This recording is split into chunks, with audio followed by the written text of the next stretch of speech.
guys, I'm glad you came back on this fourth part of reading Tinkerbell and Friends. And we're still on halfway through with chapter page 52. So I'm glad you enjoyed reading the Tinkerbell with me. And I really appreciate you guys listening to me when I read to you. And I'm glad you have already subscribed to my channel. That was so awesome, guys. You seem so impressed with me. And okay, so let's finish off. Let's continue on halfway through before chapter 7. Okay, let's start reading. She leaned over and gave Prella a playful tap on the shoulder. Prella swung gently from side to side. "You are the brave fairy," Pluck said. Prella's eyes widened. Brave? What did Pluck mean? But to ask would be the same as saying, "I have no idea what you're talking about. And that's because I told a lie to Nestle and to the Queen." So Prella just laughed uneasily. She mumbled a farewell, and Pluck, with one backwards glance at Prella, finally took off. A short while later, Prella was safely on the ground. She had finally decided to undo the best, and hopefully she could start flying before she hit the ground. Luckily, she was quite high up, and this wasn't a problem. That was a close one, Prella thought. She would have to be more careful in the future. Now she needed to find the butterflies again. Where could they have gone? Prella decided to visit Lily's garden. All these fruits and flowers would be certain to attract butterflies, or so she thought. But as she flew over the garden, Prella saw that she was wrong. There wasn't a butterfly to be seen. Lily saw Prella hovering over her head. She put down her hoe and waved Prella over. Prella cupped her hands around her mouth and called down to her friend. "I can't stop now. I'll be back later." Lily nodded and went back to work. How Prella envied Lily. She got to spend her day doing what she loved most. Prella took a sharp turn and headed to Marigold Meadow. She saw so many fat bumblebees, but not a single butterfly. Next, she went to the spot where the sweetest bunch of clover in the fall all of Pixie Hollow grew, but there were no butterflies there either. Puzzled, Prella landed and began to search more slowly. She peeked inside a hollow logs. She lifted cabbage leaves to search underneath them. She looked inside cool, dark caves. She even searched among the long grasses that grew near the shoreline, but there wasn't a single butterfly to be found. Prella sat down and leaned against a hollow shell. It's almost as if they are hiding for me, she thought. Then she laughed. What a silly idea. She closed her eyes for a split second. Without even thinking about it, Prella blinked over to the mainland. What fun. She was in a nursery school class with dozens of children. She flew into the castle that the girl was building out of bricks. Prella waved to the girl for the talent. Then she flew over to two boys who were each pulling on one end of a teddy bear. Prella got their attention by doing loop-de-loops in the air. Teddy bear fell into the ground, completely forgotten. Prella was heading over to the goal corner when she felt someone shaking her shoulder. Prella, are you okay? A familiar voice asked. Prella looked around. She was sitting on the ground. Her hands were behind her, and oh dear, Prella thought. Pluck was back. She was looking at Prella anxiously. Are you okay? Prella asked again. Her brow wrinkled in concern. Oh, were you blinking to the mainland? Did I bother you? Prella shook her head. It's fine, she said. I found the blackberries, Pluck said proudly. She held up a basket filled to the brim with 3 berries. Would you like one? Prella nodded. Pluck held one out of a big, juicy berry. But as Prella tried to reach for it, she discovered something very odd indeed. She couldn't move her hands. They were stuck together behind her back. This is strange, Prella thought. She struggled mightily. Her hands wouldn't budge. Could they be tied together? She wondered. But how and why? Pluck continued to hold out the berry. A annoyed frown started to form on her face. Prella couldn't explain her predicament to Pluck, since she herself had no idea what was going on. But she knew that it would be rude not to take a bite of the berries since she had asked for it, not knowing what else to do. Prella opened her mouth like a hungry baby bird. Pluck's expressions changed from annoyed to puzzled. She held a berry to Prella's mouth, put a bit into it. The juice dripped down her chin. Delicious, Prella said, trying to act as if eating like this was completely normal. She took another bite.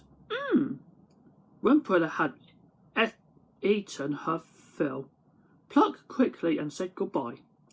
She headed off towards the home tree with remaining berries. Pluck will have an interesting story to tell when she gets back, Prella thought with a giggle. She must think I am very odd indeed. After much struggling, Prella was finally able to slip her wrist free. She discovered that they had been bound with thick threads of spider silk. How did that happen? Prella wondered. Did some spider mistake me for an extra large fly? Was I about to become a spider's next meal? That was a scary thought. She had never heard of a spider catching and devouring another fairy before, but she guessed that anything was possible. Well, no use worrying about what could have happened, Prella thought. She was safe and sound, at least for the moment. But what an odd day she was having. Prella started walking again, looking in all the usual places that a butterfly might choose to hide in. She looked in the knotholes in trees, under the dead leaves, in between rocks. Then she spied a flash of colour from the corner of her eye. Prella ran forward and peeked into the tall grass. There, sat above like it was, tiny silvery yellow creature that she knew her had chased earlier. Prella smiled widely. She felt incredible relief. Butterfly opened and closed its wings slowly. It was so close that Prella could see every colourful scale on his wings. It was so close that she could reach out, and her movement startled the butterfly. It took off, then landed a couple of inches away. Prella sighed in frustration, but then she was surprised to see the butterfly turned around. She quietly crept up to it, but the butterfly wouldn't stay put. It flew a short distance, then landed. Flew a short distance, then landed over and over again. They went on like this for quite a while, Prella following closely. Once she lost sight of the butterfly, her heart sank, and her eyes started to fill with tears. But then it reappeared right in front of her. It was almost as though the butterfly had been looking for her. Suddenly, the butterfly flew away into the thicket. Prella ran up and parted the leaves. She hadn't lost it after all. This she had she? To her surprise, she had discovered a small clearing, and there were butterflies. All 50 of them. Prella grinned. Take it slowly this time, she told herself. Try not to make any sudden movements. That will startle them. Everything is going to be all right. Just then, Prella felt a tickle in her nose. Oh no, I can't sneeze now, she thought. That will scare them away again. She wrinkled her nose to make her itch go away. She held her nose, but nothing worked. What's wrong with her? Then she noticed the leaves on the bushes around her. She was standing right in the middle of a patch of sneezewort. Achoo! Prella sneezed so hard she nearly knocked herself over. Achoo! Achoo! Achoo! Finally, her sneezing fit ended. Prella was not surprised to find that she had scared the entire brotherhood away again. She backed away from a sneezewort patch. Noisily, she blew her nose into the leaf kerchief. Prella shook her head. What bad luck she was having. Prella's stomach rumbled. She had been searching for butterflies for quite a while, and she was awfully hungry. It was time to eat her breakfast, spotting the table-sized toadstool. Prella landed next to it. She began to unpack the food that Dulcie had given for that morning. She was pleased to find 2 strawberry muffins, a clay thermos full of hot tea with honey and lemon, and a cobweb napkin. Prella sprinkled some fairy dust on the smooth round stone. She floated over to the toadstool table for a comfortable place to sit. Just as she was about to take the seat, and a breeze blew her napkin off the toadstool, she bent to pick it up Prella stretchened, poured herself a steaming cup of tea. "Hey," she said, where did my other muffin go?" Had she accidentally knocked it off the toadstool? She knelt down to look for it, but the missing strawberry muffin was nowhere to be found. She stood and reached for her remaining muffin, but it was gone too. Puzzled. This was too odd. Pixie Hollow was a place of magic and whimsy. Strange things happened every day, but strawberry muffins didn't sprot legs walk away. They had to be an explanation, but try as she might, Prella couldn't come up with one. She poured herself a cup of tea. Then she settled down on a stone and took a sip. Her stomach rumbled again. Looking around, Prella spied a raspberry bush nearby. I'll just have a berry for breakfast instead," she said. Splat! A big juicy raspberry landed right on the toadstool table. Red juice splattered everywhere. Prella jumped onto her feet, spinning her tea. "Now, where did that come from?" She looked up in the sky. "A passing bird must have dropped it," she thought. "Luckily, it didn't hit me on the head." She said out loud, "Splat!" Berry juice dripped down Prella's face and onto the collar of her dress. She had spoken too soon. She wiped a sticky juice from her forehead and cheeks with a copper napkin. "Unless I want every wasp in Pixie Hollow to be buzzing around me, I'd better get to Havendish Stream, Prella, and wash this off," she thought. She placed the cork back into the thermos and put the thermos in her sack, took a step forward, and promptly tripped on the pedal. "How odd," thought Prella. "I didn't see that there before." Shrugging, and slung a sack over her shoulder and headed for Havendish Stream. "What a strange day," she said. "It would be funny if it weren't so."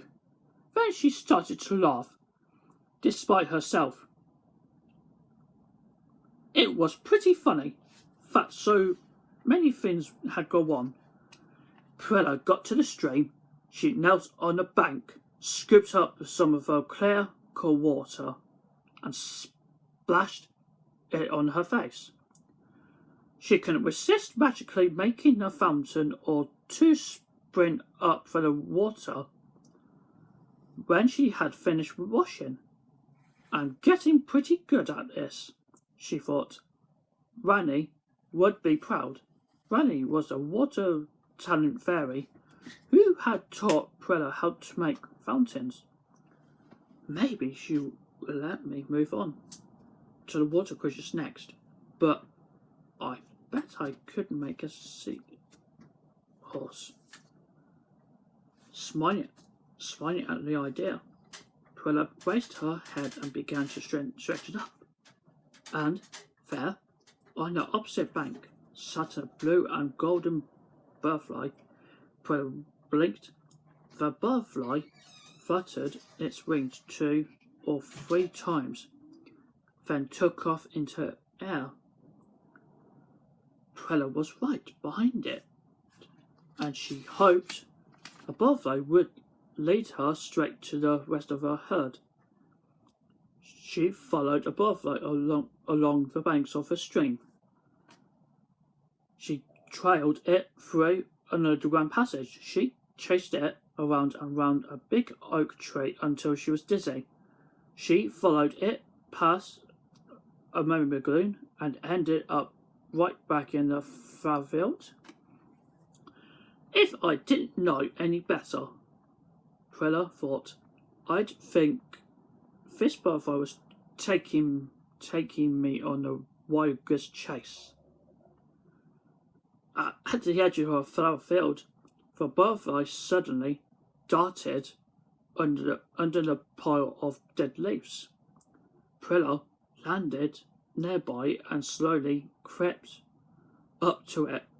She stealthed. A giggle show now. The leaves rustled. The silly butterfly thought it was following her. Prilla lifted the top leaf. This is a surprise, was all she could think. For there was no butterfly under the leaf. Instead, there was a never stink bug, an angry never stink bug. It was a surprise, and a particularly unpleasant one at that. A stink bug raised its tail and whoosh! It drained Prilla from head to toe in its tail in horrible stinky perfume. Yuck! Cried Prilla. She stepped back and coughed thin. As she wiped the tears from her eyes, she glanced up. Sitting on the branch above her head was a butterfly she had been chasing. Its wings were shaking. Prilla could have sworn that it was laughing at her.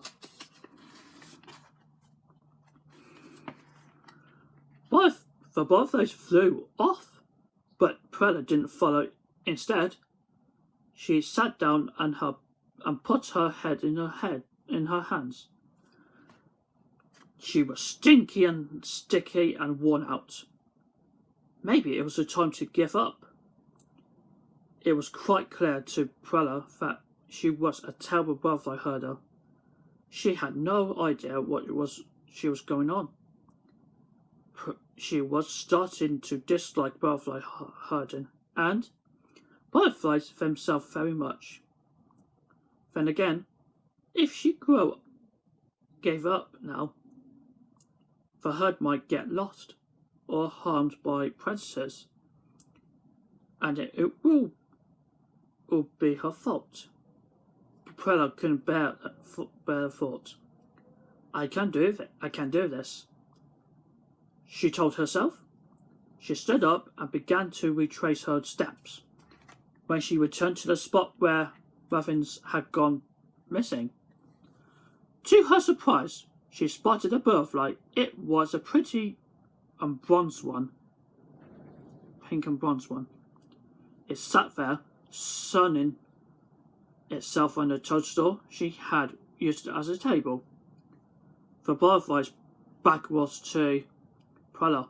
Smiling, she slowly began to creep up behind it. She was careful not to step on a dead leaf or twig.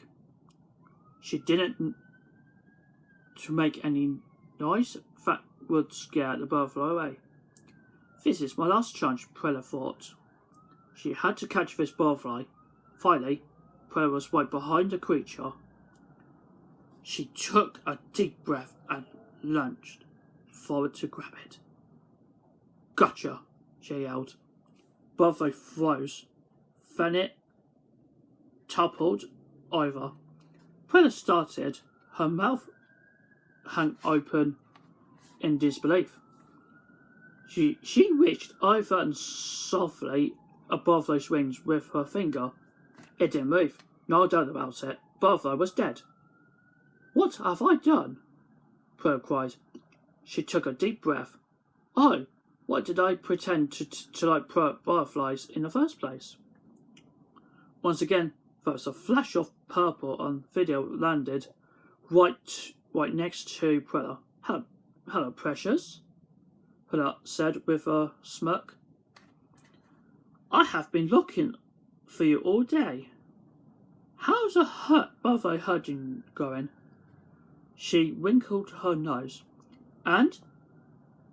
What is that awful smell? It smells like ugh. Stink bug, Prella. What in Netherland have you been up to? But Prella was too upset to reply. She slowly raised her arm and pointed to the motionless butterfly.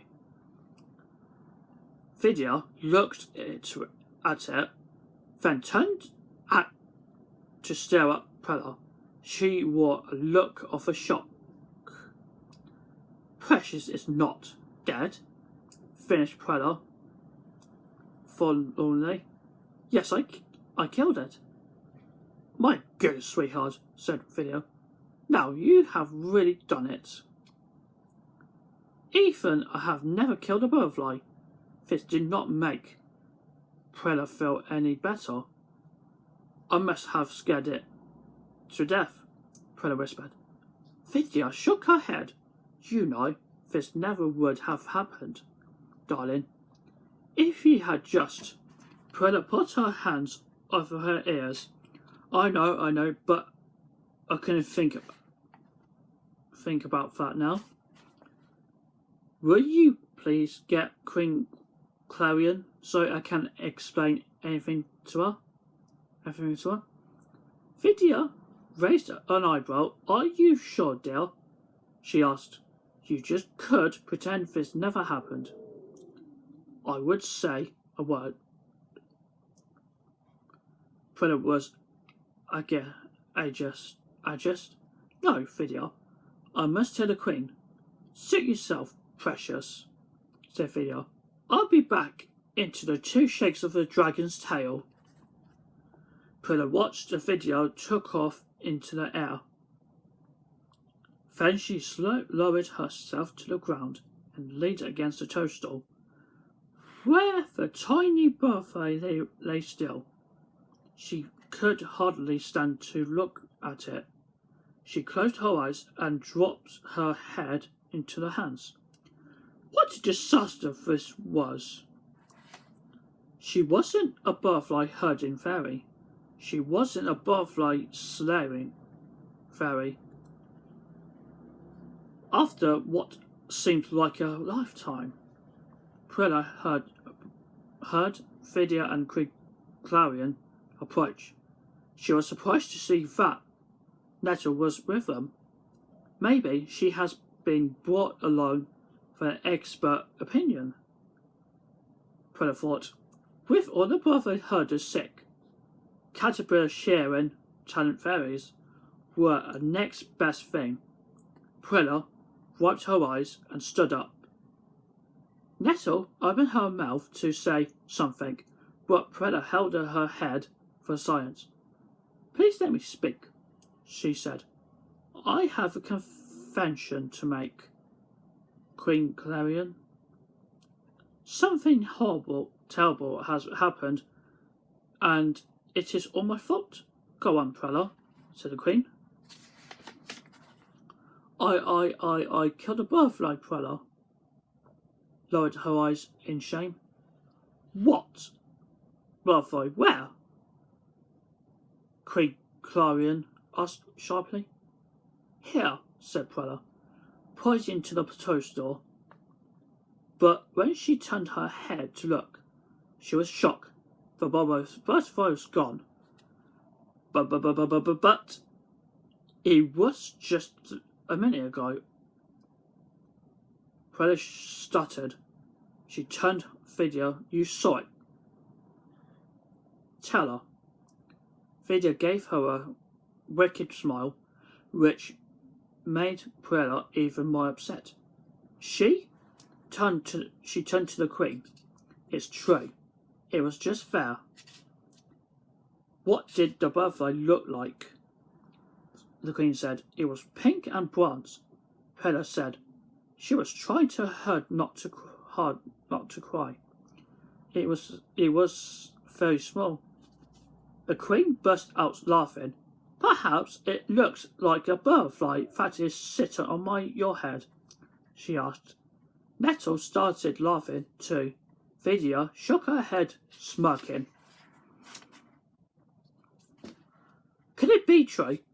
Prilla reached up. Sure enough, there was a butterfly sit on her head like a genetic little head. It took it off into the air and landed on the toadstool. It was the very same butterfly, Prilla thought. She had started to death. But how? Prilla began.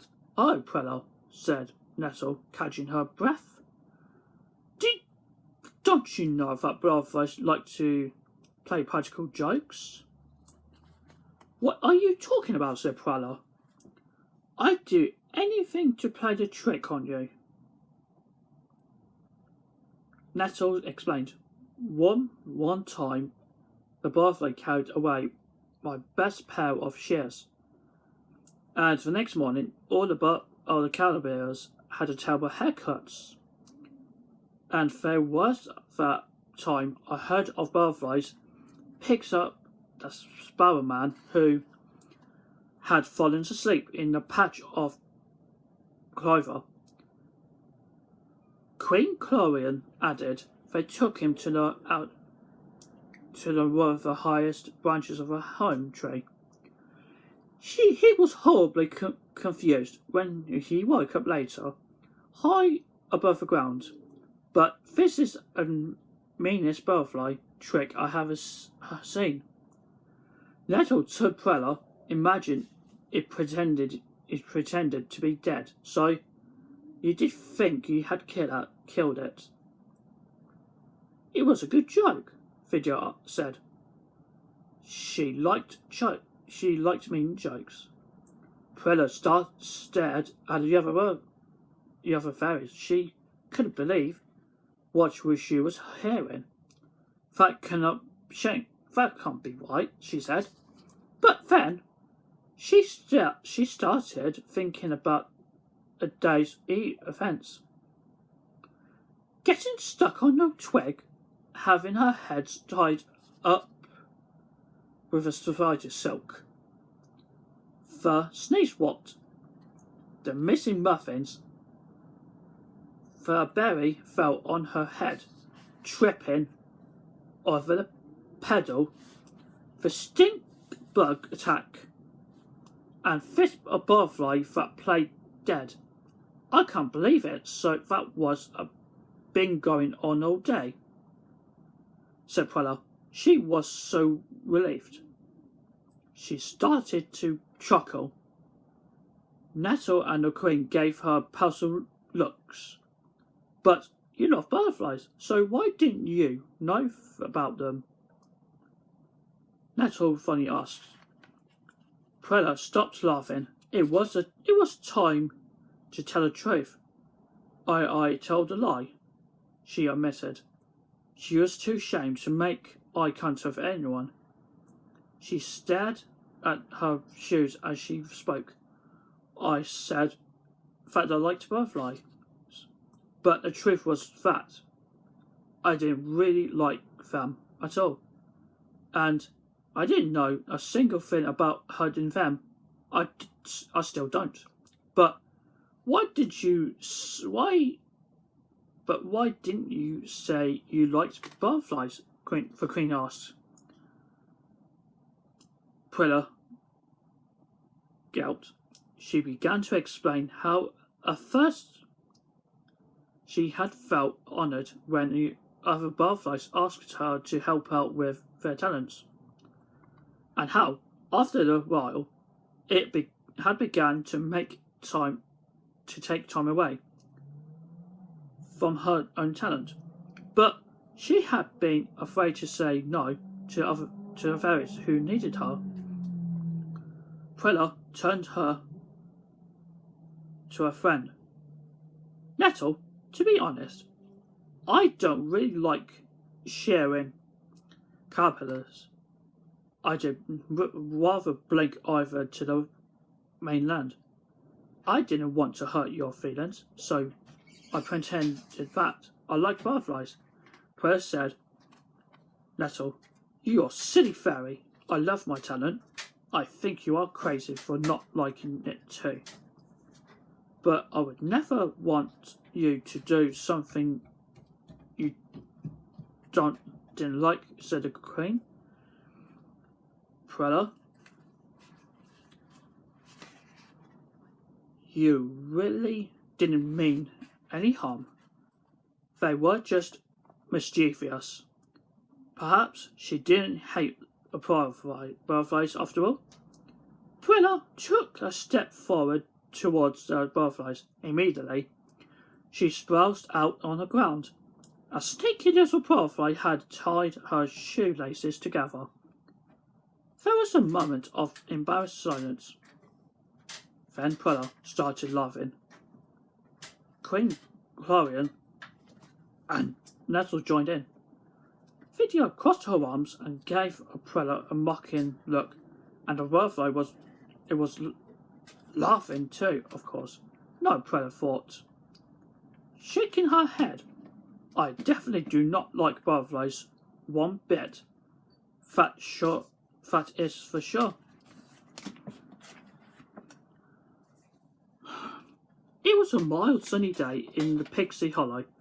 A perfect sort of a day. Little white clouds scampered across a dazzling blue sky. A soft breeze rustled the leaves of the home tree. The great ageless maple where the never fairies lived. Although it was a perfect day, Tinkerbell was not in her usual high spirits. Something was bothering her, but she could not figure out what it was. She wasn't sick. She wasn't sad. It was more like she had an itch that she couldn't find, let alone scratch. Just that morning, she had caught sight of her face in the polished walls of her home tree's lobby. She had noticed her slumbered shoulders and a frown on her face. Even her ponytail drooped.